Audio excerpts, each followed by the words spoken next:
Confidence is such an important quality of strong character. It's really a form of optimism, a certainty that things are going to turn out the way you want, and that you have the power to make that happen. Confidence is also one of the most elusive and misunderstood qualities of a strong character. How do we recognize a confident individual? Is it someone who dresses well, has a firm handshake, a shoe shine, and an intense smile? Perhaps, but more than any other quality, I think confidence is found to a greater degree in what we give to others than in what we have within or about ourselves. The root of the word confidence is the word confide. Confide is a compound word derived from the Latin language meaning with and trust or faith. When someone is sincere in a business deal, when an offer is made and real money stands behind it, when someone makes a promise and means to keep it, we call the thing a bona fide offer, a good faith offer. Music played on a top-of-the-line audio system is said to be high fidelity, meaning faithful to the sounds made by the live performer and instrument at the time and place of the recording. At Christmas time, one of the carols many children sing is the old Adeste Fideles, Come all ye faithful, to instill the confidence and good faith of the season. Confidence has to do with inspiring trust, which you can only do by having faith in other people. Confidence enables you to walk into a room full of strangers and converse with anyone without fear. Confidence imparts poise and bearing. It makes the strangers in that room think, here is someone I not only can talk to, here's someone I want to talk to. An ill-at-ease person makes everyone around him ill at ease. Feeling right makes others feel right, and they in turn give back what's inside them, the very confidence that you give out. It's like sounding an A for an orchestra. Every instrument with an A string answers in sympathetic vibration. Confidence is the right note, and other people's confidence is the sympathetic vibration. It's confidence that makes people want to believe what you say to them, want to accept you as you present yourself. But confidence is more than something that passes between two individuals on their way through the day or through their lives. Confidence is the entire basis of social order. It's the foundation of our monetary system. Think about it. The dollar bill says, "In God we trust." We have confidence that the government stands behind the value of the dollar. We are confident that the infrastructure and manufacturing capabilities and market drive of consumers will be there tomorrow as it is today. And we are confident that all things are growing, not fading. And so we buy and sell stocks, trade futures, invest in industry. Consumer confidence gives those goods that confident truckers have driven to market a place to go. Get them to the shelves and people will buy, no matter what. That's the spirit of global enterprise. And it's not based on gold. It's not based on material possessions. It's based on trust and confidence. Without confidence in the good faith of other peoples, trading partners, bankers, the earnest intention of buyers, and the good faith and credit of merchandisers, the whole system of world economy, along with all the governments of the world, would collapse. What would be left? Nothing except the early barbarism of rule by brute strength and physical intimidation. So confidence is not some little thing. It's a powerful force that can grow in power and flourish if given the right environment. A truly confident person's belief in himself is strong enough so that he's able to believe in others. Conversely, distrust in yourself breeds distrust in everyone you meet. A confident person gives you confidence. She creates confidence in others. The strength of her character makes you a stronger character. The question for us here is, how do you and I develop confidence? How do I learn to believe in myself so that others will believe in me too? George Washington was the commander of the American Army during our War of Independence from Great Britain. Why did the Continental Congress ask Washington to lead the troops? And how could he, a landowner and surveyor, and formerly loyal subject to King George of England, find the strength and confidence to ask his fellow colonists to lay down their lives fighting seasoned troops in the greatest army of the richest, most powerful nation in the world? Although Washington was a British subject, his roots were in America. The world he knew and loved, the land which gave him his life, was here, not in England. As a youth, Washington had traveled with the British Army, surveying unmapped territories in the New World, while England fought the French and Indian War. So Washington had first-hand knowledge of both the terrain where he had to fight and of the enemy he would oppose.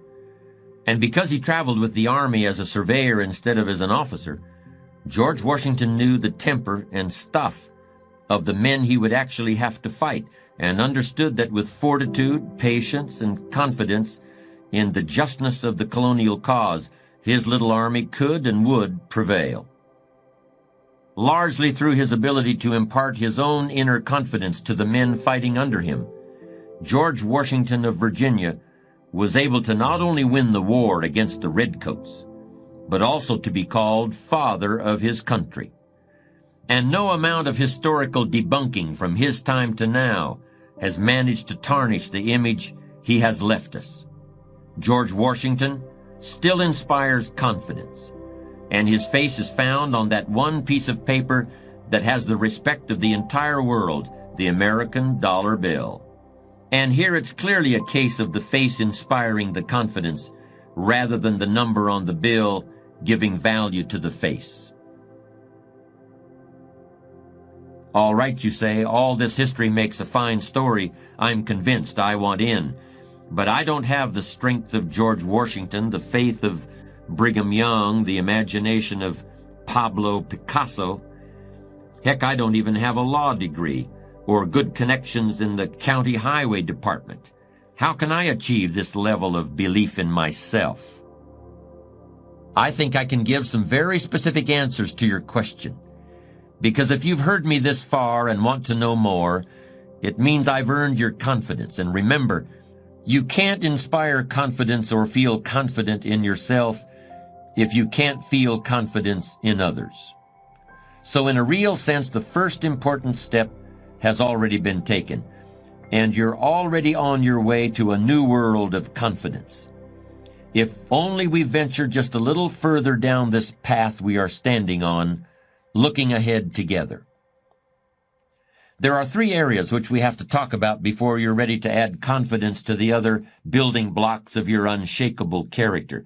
Those 3 are, first, developing the quality of inspiring confidence by uncovering your own confidence in who you are and how you were raised. Second, seeing how you can derive confidence from that formal education and training you've received and the characteristics of your teachers and mentors. And third, drawing confidence from the challenges and experiences you've had in all areas of your life and the success you've had in dealing with them.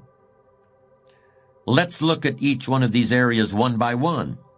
First, to grow up at all means that you have certain kinds of vital equipment that are necessary to survive in this tough, technical, highly developed world of ours. Your parents taught you basic skills, how to walk, how to eat, and later feed yourself, and what to eat, and perhaps good manners. You were given a certain amount of physical strength and mental endowments. Maybe you aren't a rocket scientist, but maybe you know how to fix a lawnmower, something many rocket scientists cannot do. Maybe you don't have a degree in accounting, but you can tell a joke so well that a whole room will roar with laughter. What are your strong points? They have to be there or you wouldn't have made it this far. Maybe you can save money. Maybe you know how to find things like somebody's lost contact lenses.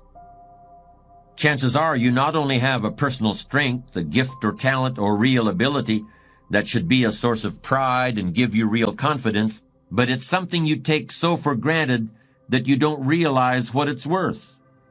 We're not talking about what's difficult for you, but about what comes easy. Just because it's easy for you to cut true with a cross-cut saw doesn't mean that it's easy for everybody. Your talent and skill is what you take for granted and maybe don't value enough. Talent isn't hard work. It's what's a snap. Second, if you grew up in this country, you attended school and more than likely have a high school education. Here's another case of almost everybody's got it, and I've got it, so why should I take confidence in my diploma? First of all, not everybody's got that diploma.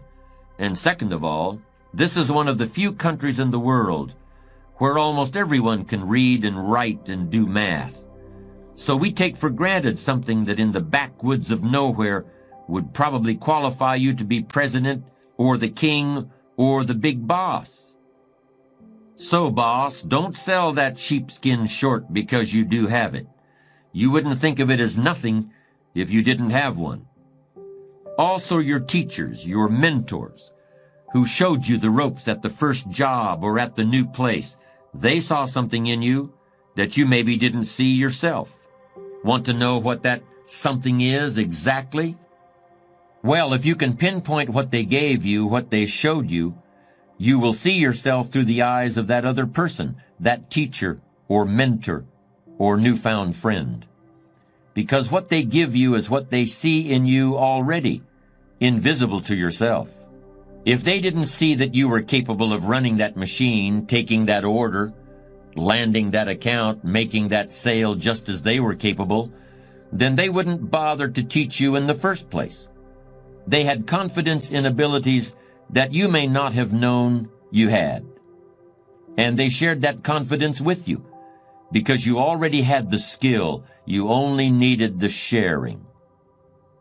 Third and lastly, and even more important than where you were born and who your parents are, and whether or not you went to any school or the right school, and whether or not anyone stood by you or showed you the ropes, you have lived, and you are here, so you have the richest bank to draw upon that there is. You have experience. You may have traveled around the world. You may have known many people and learned the ways of other lands and other languages. Or you may have experienced life in the same place among people you've known all your life and known them in a way that no one on the move, forever dealing with new faces and new friends, can ever know another person. That's your bankroll. That's where you can learn and draw from with confidence. Because the thing about experience is, it really works. If it didn't, you wouldn't be here. You'd be dead and not caring. And I'm sure that you have some confidence in life because here you are listening to me talk and maybe even getting that sympathetic vibration, which is the confident tone that sounds in all of us. The confident man or woman is someone we all admire, someone we all want to emulate, and rightly so. The confidence man, on the other hand, is something quite different. A colleague of mine had been approached by a stranger with a highly attractive, apparently very lucrative business proposition while on a business lunch in the Wall Street area. This out-of-the-blue proposal had all the marks of bona fide. Letterhead, seed capital, articles of incorporation, a board of advisors. In the years before he became someone my friend did business with, the man making the proposition had been active in the government operations overseas in some capacity that none of his current associates could actually explain. This former public servant intimated that the opportunity involved buying shares in a corporation set up to import and export fresh fruits and vegetables from Central and South America outside the North American growing season. Apples in April, plums in December, lettuce in February. However, under the cover of these fruits and vegetables, they would actually be selling weapons to both sides of a civil war in a medium-sized Latin American quasi-democracy, which was and is against the law and would be hard to account for if you had a chance to win big. My friend slipped away from his lunch table and placed one phone call to a man who would know.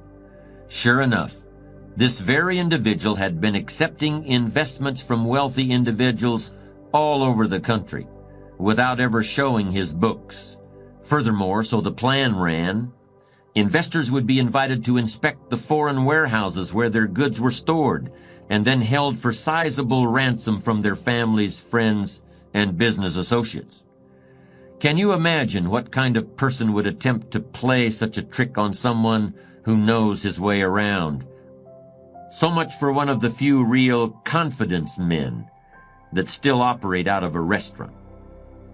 You've got to learn to crawl before you can walk, and walk before you can run. Nobody grows to be an adult in this day and age without the leap of faith, the act of confidence which says, I have the equipment to walk among people. I have the goodwill and the sharp eye to do well and to do more than just survive. And I assure you that when you sense confidence in others, you are sensing your own strength.